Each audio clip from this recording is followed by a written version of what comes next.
하나님께서 주신 은혜의 말씀, 창세기 31장 45절부터 49절의 말씀입니다. 이에 야곱이 돌을 가져다가 기둥으로 세우고 그 인들에게 돌을 놓으라 하니 그들이 돌을 가져다가 무더기를 이루매 무리가 거기 무더기 곁에서 먹고 라반은 그것을 여갈사하두다라 불렀고 야곱은 그것을 갈리에시라 불렀으니 라반은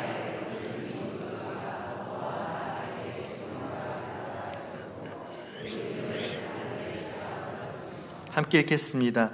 또 미스바라 하였으니 이는 그의 말에 우리가 서로 떠나 있을 때에 여호와께서 나와 너 사이를 살피시옵소서 함이라. 아멘.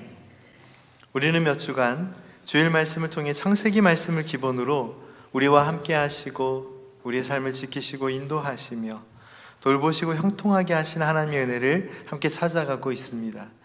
그런데 왜 이 과정이 중요하고 꼭 필요할까요? 우리는 단순히 아브라함과 이삭과 야곱과 요셉이 살았던 믿음의 삶의 기록을 따라가고 있는 것이 아닙니다.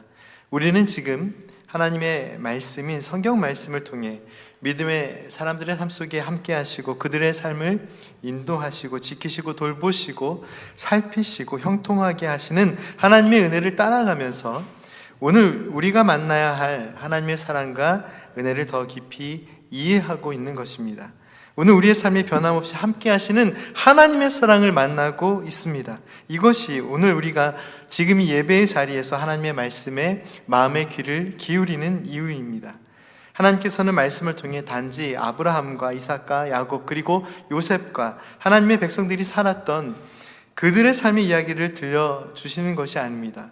하나님께서는 단지 그들이 살았던 삶의 기록으로서의 히스토리, 역사적 이야기를 들려주시는 것이 아닙니다.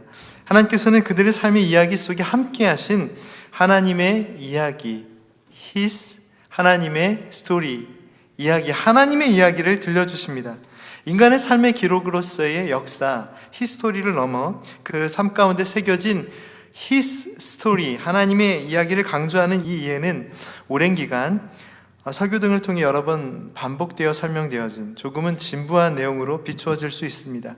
하지만 더 깊이 생각해 보면 사실 우리의 삶의 기록, 히스토리 속에 새겨진 하나님의 이야기, 하나님의 구원의 이야기가 성경 말씀의 핵심 내용입니다. 성경 말씀은 아브라함의 삶의 이야기, 이삭의 삶의 이야기, 야곱과 요셉의 삶의 이야기와 같이 이 땅에 살았던 사람들의 삶의 기록을 제시하고 있지만 성경 말씀이 쓰여진 이유는 사람들의 삶의 기록, 히스토리를 남기기 위한 목적이 아닙니다.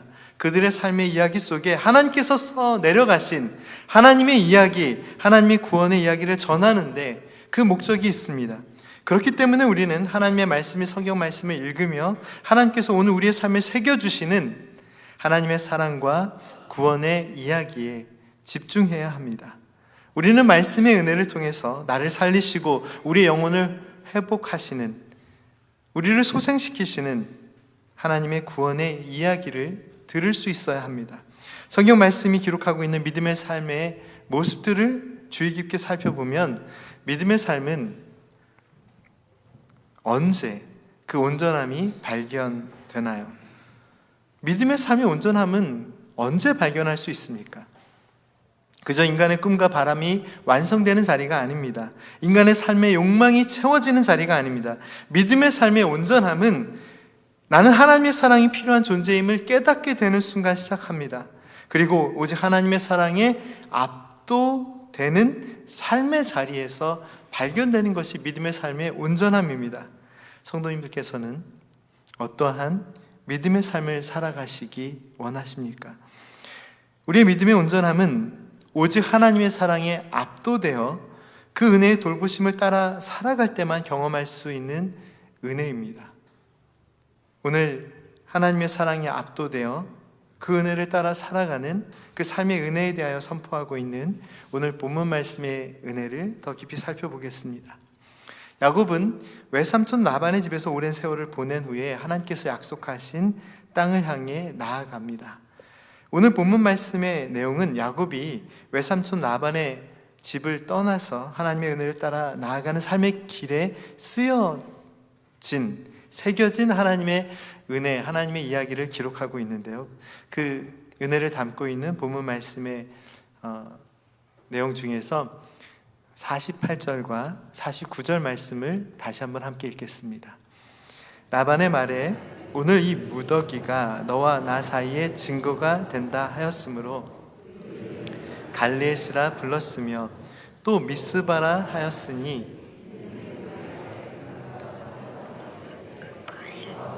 나와 너 사이를 살피시옵소서 함이라. 아멘. 이 말씀의 배경이 되는 사람들의 이야기가 무엇인지 아시나요? 야곱과 외삼촌 라반 사이에 있는 여전히 풀리지 않은 감정과 긴장의 이야기가 있었습니다. 야곱과 라반은 오랜 시간 함께 시간을 보냈지만, 함께 살았지만 그들의 마음에는 서로에 대한 불신이 자리하고 있었습니다. 갈등과 상처가 존재했습니다. 왜냐하면 야곱은 오랜 세월 외삼촌 라반의 집에서 지내며 수많은 수고를 감당해야 했습니다. 그리고 억울함의 시간을 견뎌야만 했습니다. 그런데 다른 한편으로 라반의 입장에서 생각해보면 라반은 갈 곳이 없는 야곱을 도와주었던 사람입니다. 라반의 입장에서는 그렇게 생각할 수 있다는 것이죠. 라반은 비록 야곱을 곁에 두면서 계속 불의한 방법으로 야곱을 이용하고 자신의 욕심을 채우기는 했지만, 그래서 야곱에게 많은 상처를 준 인물이긴 하지만 라반은 사실 야곱에게 자신도 무언가 도움을 주었다라고 생각할 수 있습니다. 그리고 사실 라반은 야곱을 보내주고 싶지 않았습니다. 상처와 갈등 속에서도, 불신과 긴장 속에서도 라반은 야곱을 곁에 두며 야곱을 통한 하나님의 은혜를 누리고 싶었습니다. 하나님께서 주시는 복을 간접적으로 계속해서 경험하고 싶은 욕심이 그에게는 있었습니다. 하지만 야곱에게 이 상처와 갈등, 불신과 긴장의 자리는 언제나 벗어나고 싶었던 삶의 자리입니다. 야곱은 이제 자신의 가족과 함께 자신의 소유를 이끌고 라반의 그늘을 벗어나 자신의 삶의 길을 나섭니다. 그런 야곱을 지켜보는 외삼촌 라반의 마음은 어떠했을까요? 라반은 야곱을 자유롭게 놓아주고 싶지 않았습니다. 창세기 31장 말씀을 보면 처음 시작에 라반의 아들들의 마음이 담겨 있는데요. 라반의 아들들은 빈털털이었던 야곱이 이 집에서 많은 소유를 이끌고 또 많은 재산을 가지고 자신의 길을 자유롭게 가는 것에 불만이 있었습니다. 그래서 야곱은 라반의 집에 더 있다가는 큰 어려움을 당할 것을 두려워하였습니다. 그래서 몰래 도망쳐야만 했습니다. 야곱이 몰래 떠난 것을 알게 된 라반은 야곱을 보내주지 않으려고 따라옵니다. 그런데 지금 이 말씀의 내용을 보면 그런 마음으로 따라온 라반이 야곱과 함께 돌무더기를 쌓으면서 이것이 너와 나 사이의 증거가 된다라고 고백하고 있습니다. 어떻게 이러한 변화가 이루어질 수 있었을까요? 그리고 이어지는 고백의 내용은 더 놀랍습니다. 라반은 그 돌무더기를 쌓은 곳을 미스바라 부르면서 이렇게 고백합니다. 우리가 서로 떠나 있을 때에 여호와 하나님께서 나와 너 사이를 살펴주시기를 바라노라. 사실 야곱의 길을 막고자 달려온 라반이지만 라반은 지금 놀라운 고백을 하고 있는 것입니다. 49절 말씀의 내용은 참으로 아름다운 내용이지만 이 말씀의 배경을 보면 라반이 야곱을 축복하고 야곱의 길을 인도하신 하나님의 구원의 은혜를 고백하는 것이 사실 라반의 진심이 아니었습니다. 라반은 여전히 야곱을 붙들고 싶었고 야곱을 곁에 두며 이용하고 싶었습니다. 라반이 여기까지 달려온 이유도 야곱의 길을 막기 위함입니다. 그런데 하나님께서는 야곱을 속이고 착취하고 불의함으로 대했던 외삼촌 라반의 생각과 계획을 막으십니다. 49절의 이 고백은 라반의 모든 생각을 막으시는 하나님의 주권, 하나님의 권능의 손길에 대한 굴복의 의미를 담고 있습니다. 어디 그 내용이 쓰여 있을까요? 이 말씀의 내용을 잘 이해하기 위해서는 본문 말씀 앞에 기록된 23절 말씀과 24절 말씀의 내용을 먼저 살펴보아야 합니다. 23절과 24절 말씀 함께 읽겠습니다. 라반이 그의 형제를 거느리고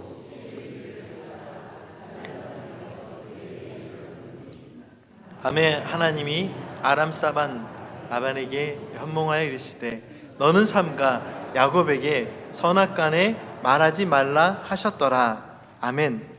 하나님께서는 라반의 생각과 계획을 막으셨습니다. 그것이 무엇이든지 아무것도 하지 못하도록 막으셨습니다. 바로 이 말씀의 내용에서 우리가 깨달아야 할 은혜가 있습니다. 우리 믿음의 삶의 온전함, 구원의 역사는 언제 완성될까요? 내가 확인할 수 있는 것, 내가 눈으로 확인할 수 있는 그곳에서 완성될까요? 내 손이 닿는 곳에서 하나님의 구원의 이야기는 완성될까요? 지금 이 장면을 잘 이해해 보십시오. 하나님께서 꿈에 라반에게 현몽하여 가르쳐 주시는 이 장면에 야곱은 없습니다. 야곱의 눈으로 확인할 수 없었고 야곱의 손으로 만질 수 없는 삶의 자리였습니다. 그런데 그 삶의 자리에서 하나님의 역사는 진행되고 있습니다. 야곱은 스스로의 힘과 능력으로 라반을 막을 수 없었습니다. 그런데 하나님께서는 야곱의 손이 닿지 않는 그 공간에서, 그 시간 속에서 라반의 생각과 계획을 막으셨습니다. 야곱이 알지 못하는 그 순간에도 하나님의 은혜가 이어지며 하나님께서는 라반이 아무것도 할 수 없게 만드셨습니다. 야곱과 외삼촌 라반 사이에는요, 그들의 삶의 자리에 기록된 히스토리가 있습니다. 오랜 삶의 이야기가 그들의 삶의 자리에 있었습니다. 그런데 하나님께서 그들의 삶의 자리, 그 삶의 이야기 속에 들어오셨습니다. 그들의 삶의 히스토리 속에 친히 개입하셨습니다. 그리고 하나님께서는 친히 라반의 불의한 계획을 막으시고 야곱의 길을 인도하십니다. 라반은 지금까지 온갖 계획과 방법으로 야곱을 이용해 왔고 지금도 그 마음속에는 야곱을 계속해서 붙들어 두고 이용하고 싶은 마음이 있었습니다. 그런데 그러한 마음으로 마지막까지 야곱을 붙들어 두고 싶어서 달려왔지만 그는 지금 야곱을 지키시는 하나님의 권능의 손에 굴복합니다. 라반은 하나님의 사랑을 의지하고 오직 그 은혜로 살아가는 믿음의 사람이라 할 수 없습니다. 방금 전에 확인한 창세기 31장 24절 말씀에 특별한 표현이 하나 있는데요.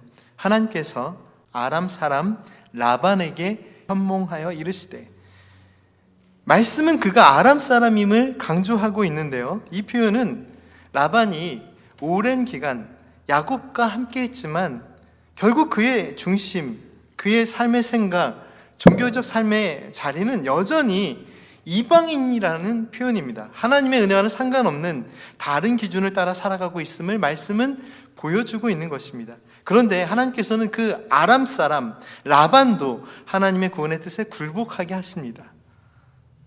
야곱을 지키시는 하나님의 권능, 하나님의 돌보심에 굴복하며 라반은 이렇게 고백하고 있죠. 야곱아, 우리가 서로 떠나 있을 때에 그 시간에도 여호와 하나님께서 나와 너 사이를 살펴주실 것이다. 이 말씀의 의미가 무엇인가요? 하나님께서 너와 함께 하시기에 나는 아무것도 할 수 없다. 하나님께서 너와 함께 하심을 내가 보았노라. 이것이 지지난주의 말씀의 내용이잖아요. 그 말씀의 은혜가 오늘 말씀에 어떻게 이어지고 있습니까? 하나님께서 언제나 함께 하심을, 여전히 너를 지키고 계심을 나는 보았노라. 바로 이 고백입니다. 야곱의 삶을 다시 돌아볼까요? 비록 야곱의 믿음의 삶은 완전하지 않았습니다. 그는 흠이 없지도 않았습니다. 그의 믿음의 삶의 자리는 깨어지고 상한 삶의 자리였습니다. 그런데 그러한 삶의 자리일지라도, 그러한 믿음의 모습일지라도 야곱은 끊임없이 하나님 앞에서 앞에 계신 하나님을 의지하고 앞서 행하신 하나님의 구원의 손길을 바라보며 믿음의 삶을 이어갑니다. 때로는 하나님께 매달리고 하나님을 간절히 구하고 하나님을 붙들며 그렇게 어떻게 보면 처절한 믿음의 삶을 이어갑니다. 그런데 그러한 믿음의 삶에 주어지는 하나님의 은혜가 무엇인가요? 지금 이 말씀의 배경에서도 확인할 수 있지만 사실 인간 야곱은 자기 스스로를 지키고 자기 가족을 돌볼 힘이 없었습니다. 그런데 그러한 야곱의 삶에 임한 하나님의 구원의 이야기가 무엇인가요? 그렇게 살아온 야곱의 삶의 히스토리 속에 하나님께서 새겨주시는 하나님의 사랑과 구원의 이야기가 무엇인가요? 야곱의 손이 닿지 않는 자리, 야곱의 능력이 닿을 수 없는 그 삶의 자리에서도 하나님께서는 구원의 역사를 이어가십니다. 여전히 하나님께서 이 삶의 자리에 함께 하시며 야곱의 삶에, 야곱의 히스토리에 하나님께서 친히 개입하시며 하나님의 구원의 역사를, 구원의 이야기를 새겨주십니다. 그리고 더욱 놀라운 것은 하나님께서 구원의 은혜를 라반의 입술을 통해서 고백하게 하십니다. 믿음의 사람이 믿음의 삶을 살아가며 하나님은 살아계십니다. 하나님께서 나와 함께 하십니다. 하나님, 나의 삶의 문제를 살펴주옵소서. 나를 지켜주세요. 나를 도와주세요. 이러한 믿음의 고백을 드리는 것도 참 아름다운데요. 믿음의 삶을 통해 우리가 누려야 할, 우리가 확인해야 할 은혜가 있습니다. 하나님의 사랑이 붙들리지 않은 사람의 입술을 통해서도 하나님의 권능을, 하나님의 돌보심의 은혜를 선포하게 하십니다. 야곱아, 우리가 서로 떠나 있을 때 하나님께서 야곱 너와 함께 하실 거야. 이 고백이 담고 있는 의미가 너무나도 깊습니다. 야곱을 괴롭혀 왔던 라반, 하나님의 뜻대로 살지 못하고 하나님의 은혜에 붙들리지 못했던 라반의 입술을 통해서 하나님께서는 하나님의 권능을, 하나님의 권능의 돌보심을 고백하게 하십니다. 라반의 생각과 계획을 압도하시고 그의 모든 악한 시도를, 악한 계획을 막으시는 하나님의 주권적인 돌보심을 라반 스스로 고백하게 하십니다. 야곱에게 해를 끼치려 했던 모든 가능성, 야곱을 붙들려 했던 모든 잘못된 계획들, 야곱을 향해 행해질 수 있었던 모든 위협들까지 하나님께서는 막으십니다. 그리고 라반을 통해 이렇게 고백하게 하십니다.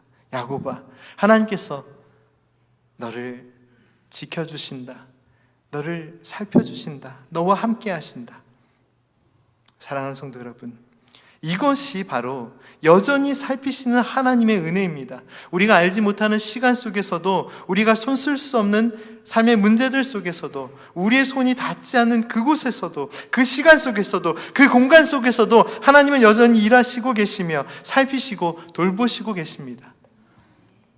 야곱이 믿음으로 살아가지만 야곱이 닿을 수 없는 삶의 자리가 있었습니다. 그것이 어떤 것인가요? 어느 공간인가요? 바로 라반의 마음입니다. 야곱이 아무리 믿음이 좋고 아무리 진실하게 살아도 야곱의 능력으로, 야곱의 힘으로 라반의 마음을 바꿀 수는 없었습니다. 그런데 야곱의 손이 닿지 않는 그 라반의 마음을 누가 바꾸어 주셨나요? 하나님께서 바꾸어 주셨습니다. 우리는 하나님의 돌보심의 은혜를 어떻게 이해하고 있습니까? 어린아이를 돌보시는 부모님의 마음처럼 아이의 필요한 것들을 채워주시는 것, 그것이 돌보심의 은혜의 한 모습일 수 있습니다. 그런데 오늘 말씀의 내용을 깊이 살펴볼까요? 하나님의 돌보심, 하나님의 살피시고 돌보시는 은혜는 더 깊은 은혜의 뜻을 내포하고 있습니다. 하나님의 돌보심은 우리가 믿음의 삶을 통해서 경험해야 할 하나님의 구원의 은혜, 하나님의 살피시고 돌보시는 은혜는 하나님의 권능의 손길이 되어야 합니다.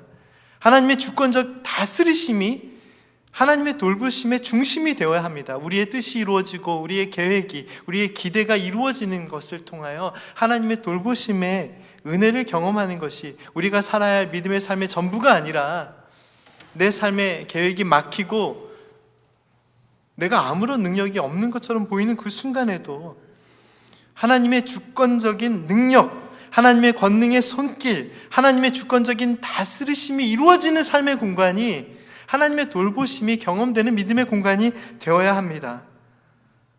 하나님의 돌보심의 은혜는 세상의 모든 생각과 삶의 문제를 압도하시는 은혜입니다. 아무것도 할 수 없는데 무엇을 해야 되는지 모르겠는데 하나님의 은혜가 우리의 삶을 덮으십니다. 하나님의 권능의 손길이 우리의 삶을 인도하시면서 세상의 모든 생각을 압도하십니다. 세상의 모든 문제들을 압도하십니다. 하나님의 은혜는 우리의 삶의 그 어딘가에 아주 조금씩, 우리가 열심히 기도할 때 조금씩 느껴지고 다가오는 은혜가 아니라 예수님의 십자가의 은혜가 무엇인가요? 우리의 삶의 모든 문제를 다스리시는 하나님의 권능으로서의 십자가의 은혜가 무엇인가요? 죄인의 삶에서 죄악의 문제를 제거하시는 것이 하나님의 권능입니다. 십자가의 능력입니다. 죄인의 생각에서 헛된 계획을 막으시고 죄인이 살아온 삶의 모든 이야기를 지우시고 하나님의 거룩하신 구원의 뜻을 이루시는 것이 하나님의 돌보심의 은혜입니다.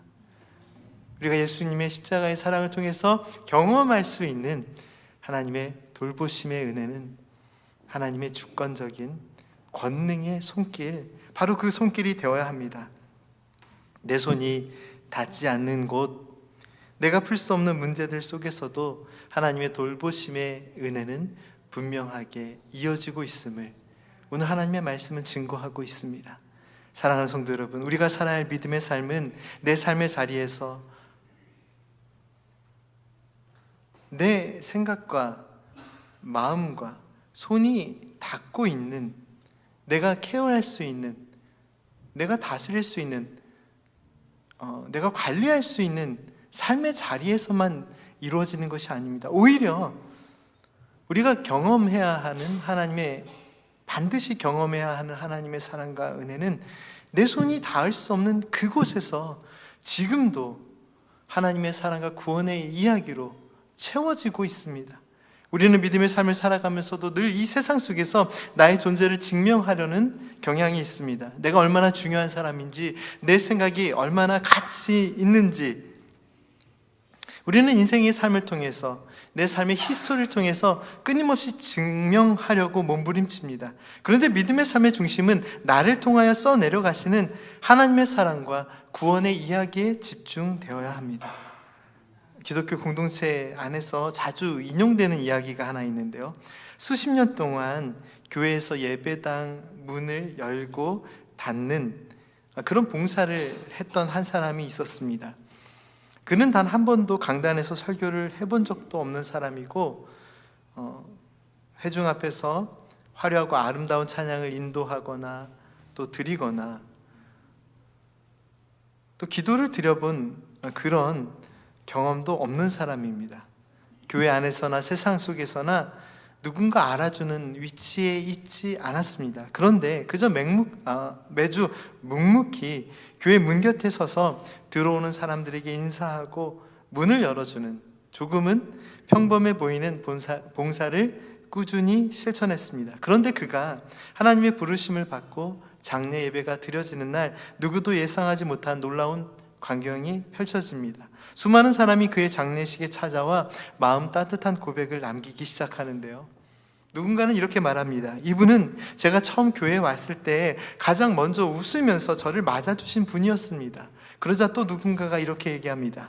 이분은 내가 마음이 괴로웠을 때, 그래서 교회를 떠나려 했을 때 그 얘기를 어디선가 듣고 조용히 저를 찾아와 아무 말 없이 제 손을 잡아주신 분입니다. 이분은 내가 예배를 마치고 늘 같은 자리에 있으면 찾아와 나를 주님의 사랑으로, 주님의 은혜로 축복해 주셨던 분입니다. 그런 고백들이 이어집니다. 저는 사실 이분 때문에 교회가 따뜻한 곳이라는 것을 알게 되었습니다. 사람들은 저마다 작게 느껴질지는 모르지만 자신의 마음속에 남겨진 아름다운 기억들을 나눕니다. 그리고 그 고백들마다 너무나도 아름다운 하나님의 사랑과 구원의 이야기가 담겨 있습니다. 이 이야기는 어디에서 시작된 이야기일까요? 이 이야기의 출처가 어디일까요? 어디에선가 들어본 것 같은 이야기. 저도 사실 이 이야기의 출처가 궁금한데요, 그런데 사실 이 이야기는 우리가 매 주마다 교회에서 잔잔하게 나누고 경험하는 삶의 이야기가 되어야 합니다. 우리의 헌신과 봉사의 이야기 속에 하나님께서 담겨주신 사랑의 이야기는 무엇인가요? 우리는 그 사랑의 이야기를 내 형제와 자매에게 조용히 전하고 있습니까? 사랑하는 성도 여러분, 이 이야기를 통해 믿음의 삶과 은혜가 무엇인지 잠시 생각해 볼까요? 믿음의 삶과 은혜는 내가 얼마나 대단한 사람인지, 내가 하고 있는 일이 얼마나 위대한지를 증명하는 것에 있지 않습니다. 하나님의 구원의 역사는 하나님께서 이루시는 역사입니다. 그 누구도 하나님의 구원의 역사를 대신할 수 없습니다. 그렇기 때문에 우리는 언제나 겸손히 하나님의 구원, 하나님의 사랑의 은혜에 순종하고 복종하고 그 사랑에 압도당하며 그 사랑에 굴복하며 그 사랑이 나를 온전히 다스릴 수 있도록 그 사랑에 집중하며 매일의 삶을 통해 나에게 주신 내 삶의 히스토리가 아니라 내 삶의 히스토리 위에 써주시는 하나님의 사랑의 이야기, 하나님의 구원의 이야기에 집중하고 감사하며 그 사랑을 고백하는 믿음의 삶을 살아갈 수 있어야 합니다. 도대체 내가 하나님 앞에서 할 수 있는 위대한 일이 무엇일까요? 아무것도 없습니다. 내가 아무것도 할 수 없다라고 고백하는 그 순간이 어쩌면 하나님의 온전한 구원의 역사가 이루어지는 참된 믿음의 순간이 아닐까요? 우리가 행하는 모든 일이 가치 없다는 뜻이 아니라 우리의 어떤 생각도, 우리의 어떤 마음도, 우리의 어떤 기도도, 우리의 어떤 봉사와 헌신도 하나님의 사랑과 구원의 뜻을 막아서는 안 됩니다. 우리가 하나님의 이름으로 행하는 잘못된 일들이 있지 않습니까? 하나님의 사랑에 압도되지 못한 우리의 마음들이 있지 않습니까? 우리의 걱정과 근심도 사실은 그러한 내용입니다. 하나님의 구원에 그 은혜에 압도되지 못한 우리의 삶의 이야기들, 생각들, 그 모든 것이 완전히 사라지고 하나님의 거룩하신 구원의 뜻만 우리의 삶의 자리에 온전히 빛날 수 있기를 간절히 소망합니다. 내 삶이 하나님의 구원의 이야기에 압도당하는 믿음의 삶이 되기를 간절히 소망합니다. 하나님의 구원의 이끄심을 따라 사로잡힌 인생이 되기를 간절히 소망합니다. 내 삶의 이야기는 단순한 나의 삶의 이야기, 히스토리로 기록되어져야 될 것이 아니라 하나님의 구원의 이야기로 채워져야 하는 은혜의 공간입니다. 우리가 살아야 할 믿음의 삶의 은혜는 우리의 라이프 스토리가 아니라 하나님의 구원의 손길에 붙들린 하나님의 구원의 은혜의 자리가 되어야 합니다. 우리의 삶의 목적은, 우리의 믿음의 구체적인 목적은 하나님의 뜻에 압도당하는 것이 되어야 합니다. 하나님의 인도하심에 사로잡히는 것이 되어야 합니다. 좀 익숙하지 않으신 표현일 수 있습니다. 세상의 가치에서 누군가를 사로잡는 것은 억압을 의미합니다. 그런데 하나님의 사랑에 사로잡히는 것은 자유를 의미합니다. 평안을 의미합니다. 내 마음속에 평안이 없는 이유는 하나님의 사랑에 압도되지 못했기 때문입니다. 하나님의 사랑에 온전히 사로잡혀 있지 못하기 때문입니다. 하나님의 뜻에 압도당하는 것, 하나님의 인도하심에 사로잡히는 것, 바로 그것이 우리가 누려야 할 믿음의 은혜이며, 야곱은 완전한 믿음의 삶을 살지는 못했지만 그러나 하나님의 사랑에 압도당하는, 하나님의 사랑에 이끌림을 받는 그 믿음의 삶을 이어갑니다.